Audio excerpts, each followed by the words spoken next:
Air filter clean करने के बाद अब यदि हमें कभी करसाटे के इंडोर मॉडल को हमें ओपन करना पड़ता है, तो ओपन करने के लिए हम इसे किस तरीके से ओपन कर सकते हैं और कौन-कौन से स्क्रू खोलने हैं और सिंक का फ्लैप खोलने के लिए हमें स्पेशली क्या ध्यान रखना पड़ेगा, तो उसको हम लोग एक बार स्टेप बाय स्टेप आपको बताते हैं। प्लीज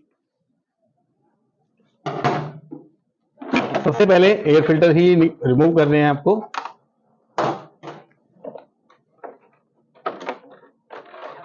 लेफ्ट साइड और राइट साइड के दोनों फिल्टर, इन्हें रिमूव करने के बाद आप देख रहे हैं फ्रंट के ऊपर ये इस तरीके से यहां पर स्क्रू लगे हुए हैं, जो 7 स्क्रू हैं। ये स्क्रू आपको ओपन करने हैं। इन स्क्रू को ओपन करने के बाद फिर आपने ये डिस्प्ले पर देखिए, डिस्प्ले बोर्ड के ये स्क्रू भी आपने ओपन करने हैं, डिस्प्ले का कनेक्टर निकालना है।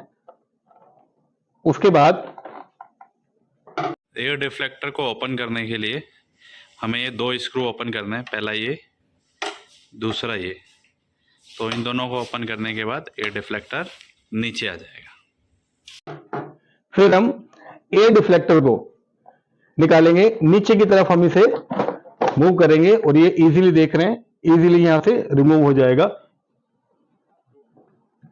सिंक फ्लैप ओपन करने के लिए जैसा मैंने आपको बताया था, सबसे पहले आप अपनी फिंगर्स को इनसाइड करेंगे और इसे अंदर की तरफ ओपन करेंगे और उसके बाद यहां आप एक लॉक देखते हैं, ये शटर टाइप लॉक है। इसको हम अगर पीछे की तरफ मूव करते हैं तो ये इजीली यहां से रिमूव हो जाता है।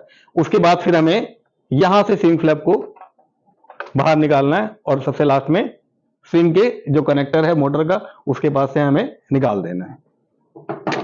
सिंक फ्लैप ओपन करने के बाद अब ये बॉटम साइड के जो 3 स्क्रू हैं, इसमें इन्हें ओपन करने के लिए हमें इसकी कवरिंग स्ट्रिप जो है इसको रिमूव करना है। इसको रिमूव करने के लिए आप देखेंगे इस साइड से, राइट साइड से माइनस का पेचकस को माइनस की तरफ कीजिए, इसमें हल्का सा आप इंसर्ट करेंगे तो यहां से इसको ये ओपन हो जाएगा और इसे धीरे धीरे से आप इसकी सहायता से इसे खोल सकते हैं। इजीली ये खुल जाएगा यहां से आपका।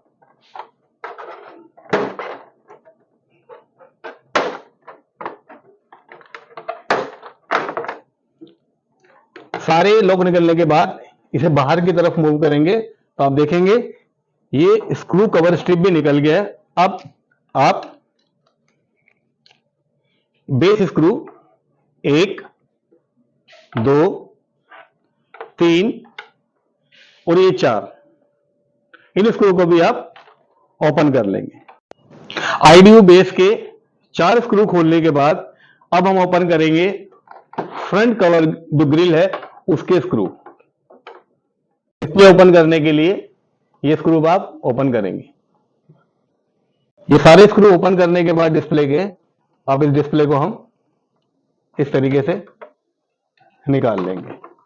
डिस्प्ले ओपन करने के बाद फिर हम इसका जो फ्रंट पैनल है उसको रिमूव करेंगे, दोनों साइड से, लेफ्ट से भी और राइट से भी। फिल्म में ब्रेकडाउन कॉल्स के लिए हमें ये कुछ इंपॉर्टेंट पार्ट्स हैं, तो इन्हें किस तरीके से हमें रिमूव करना है और किन बातों का ध्यान रखना है वो मैं आपको अभी बताऊंगा। सबसे पहले मैं शुरुआत करता हूं इसकी डिस्प्ले से। इसका डिस्प्ले और रेशियो से आप देखेंगे बिल्कुल अलग है। ये एक यहाँ छोटा आपको स्मॉल चिप दिखाई दे रहा है जो कि वॉइस कमांड के लिए ऑपरेट होता है यहाँ से, और उसके बाद ये अंदर एलईडी दिखाई दे रही है, जो ये एलईडी आपकी डिजाइनर एलईडी आपकी शो करती है फ्रंट पैनल पर। उसके बाद आप आएंगे तो ये मेन डिस्प्ले है। इस मेन डिस्प्ले का ये ग्रे कलर का कनेक्टर, अगर फील्ड में कोई इश्यू है तो आप इसे यहां से रिमूव कर सकते हैं, इजीली ये रिमूव हो जाएगा इसे पुश करके। उसके बाद जो एलईडी डिस्प्ले का यहां पर आप देख रहे हैं, एलईडी डिस्प्ले इसके साथ में ये कनेक्ट है हमारी डिस्प्ले के साथ में। और जो तीसरा वायर आपको दिखाई दे रहा है, ये तीसरा वायर दिखाई दे रहा है, ये वॉइस कमांड का है।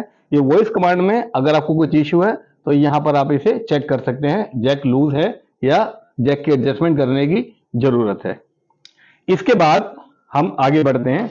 आगे बढ़ने के बाद जैसे कि आप देख रहे हैं, ये रूम सेंसर है, रूम एयर सेंसर, और ये हमारा कॉइल सेंसर है जिसे हम हीट एक्सचेंज सेंसर भी बोल देते हैं। ये हमारे इंडोर पीसीबी के अंदर लगे होते हैं। इसको लिए अगर कभी लूज है या कोई एरर है तो हम पीसीबी को इजीली यहां से रिमूव कर सकते हैं। देखिए यहाँ पर आपको दिखाई दे रहा है। और अगर हम इसका ये पैनल पूरा रिमूव कर देते हैं तो फिर आप फैन मोटर को देख सकते हैं, जो कि फैन मोटर इसकी इनसाइड में है, जिससे कि ब्लोअर कनेक्ट है। और अब आते हैं राइट साइड स्विंग के लिए। तो राइट साइड स्विंग में आप देखेंगे यहां पर आपको दो मोटरें नजर आ रही हैं। एक मोटर जो नजर आ रही है ये आपका वर्टिकल स्विंग के लिए ये जोन वाइज है, जैसे कि लेफ्ट जोन और राइट जोन। तो इसको आप ऑपरेट सेपरेटली कर सकते हैं। और यहां पे दिखाई दे रहा है आपको, तो ये वर्टिकल स्विंग के लिए है, ये भी जोन वाइज है। इससे आप राइट साइड का जो स्विंग फ्लैप है उसको आप ऑपरेट कर सकते हैं, और ऑटो पे करेंगे तो दोनों ही ये आपके मूव करेंगे। सेम ऐसा आपका लेफ्ट साइड में दो मोटरें लगी हैं, ये आप देख सकते हैं। कभी मोटर चेंज करने की आवश्यकता हो तो इन स्क्रू को आपको ओपन करना पड़ेगा, जैसे कि मैं आपको यहां पर बता रहा हूं। और इस कनेक्टर, यहां पे एक कनेक्टर लगा है, ये जो स्विंग की जो वर्टिकल लूवर्स हैं इनको मूव करने की कनेक्टिंग रॉड है। इसका ध्यान रखें बहुत, जब भी कभी चेंज करें पार्ट तो सावधानी पूर्वक इसको यहां से रिमूव करें। आईडीयू फ्रंट पैनल ओपन करने के लिए हमें टॉप साइड में लगे ये 6 लॉक ओपन करने की आवश्यकता रहेगी।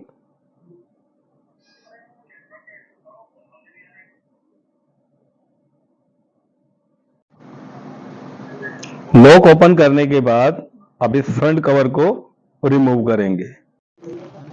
देखिए फ्रंट पैनल ओपन करने के बाद फिर अब आज हम बात करेंगे जो कसार्टे यूनिट है उसके इंडोर पीसीबी के कनेक्शंस के बारे में, और जो कंपोनेंट है वो किस कनेक्टर के ऊपर और कैसे कनेक्ट हैं। तो अगर आप इसे सीक्वेंसली देखना स्टार्ट करेंगे तो वेरी फर्स्ट आप देखेंगे ये इसका फ्यूज है। ये फ्यूज चेक करने की आवश्यकता रहती है यदि कभी आपकी पीसीबी में सप्लाई नहीं आती इस कंडीशन के अंदर। फिर ये आप देखेंगे यहां पर ये पावर इनपुट है। पावर इनपुट के अंदर ये जो रेड वाला वायर है आपको दिखाई दे रहा है इधर रिले के पास में, ये आपका लाइन है। और उसके बाद ये ब्लैक वाला जो वायर आपको दिखाई दे रहा है यहां पर, ये न्यूट्रल का वायर है।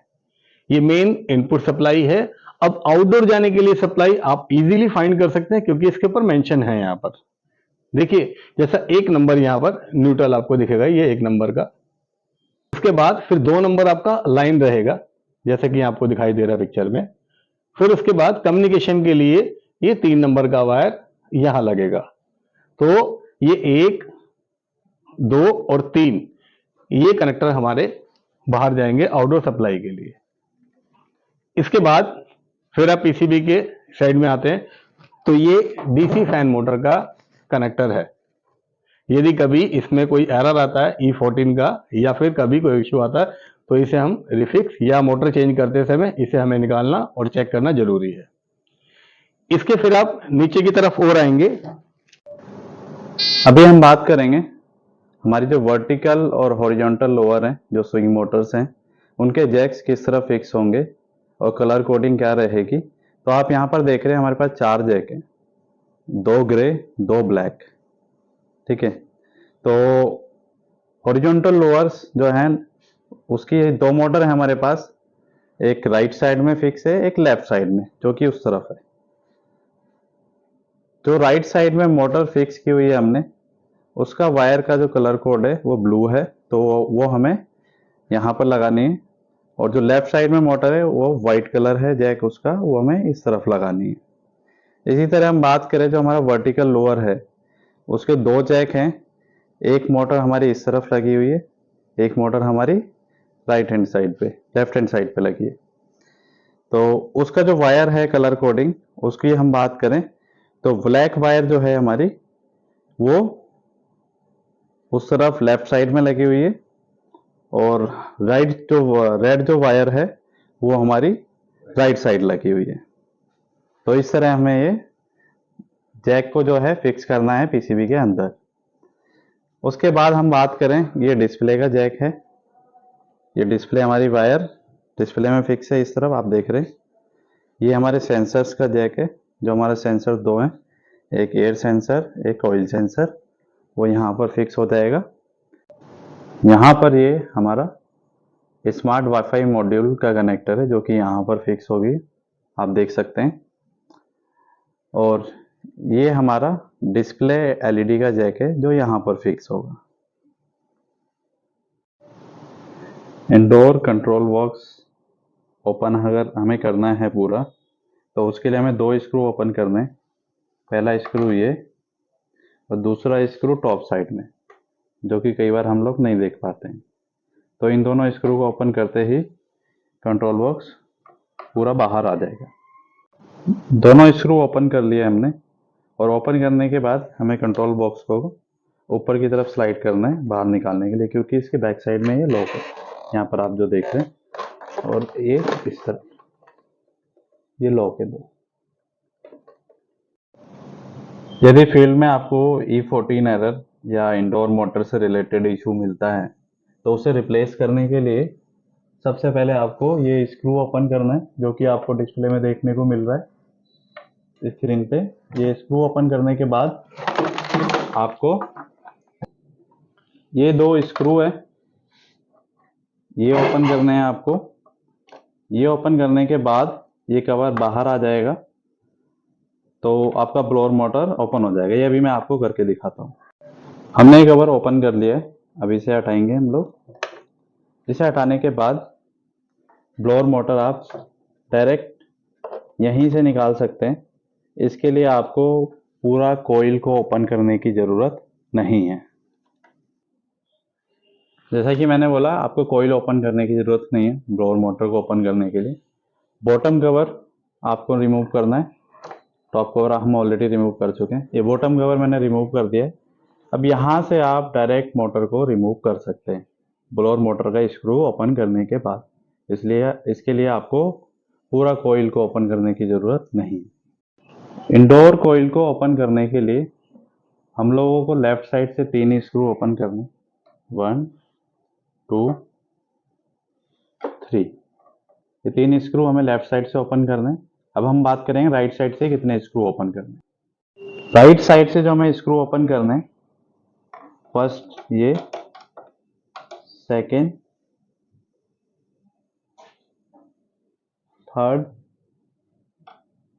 Fourth and 5।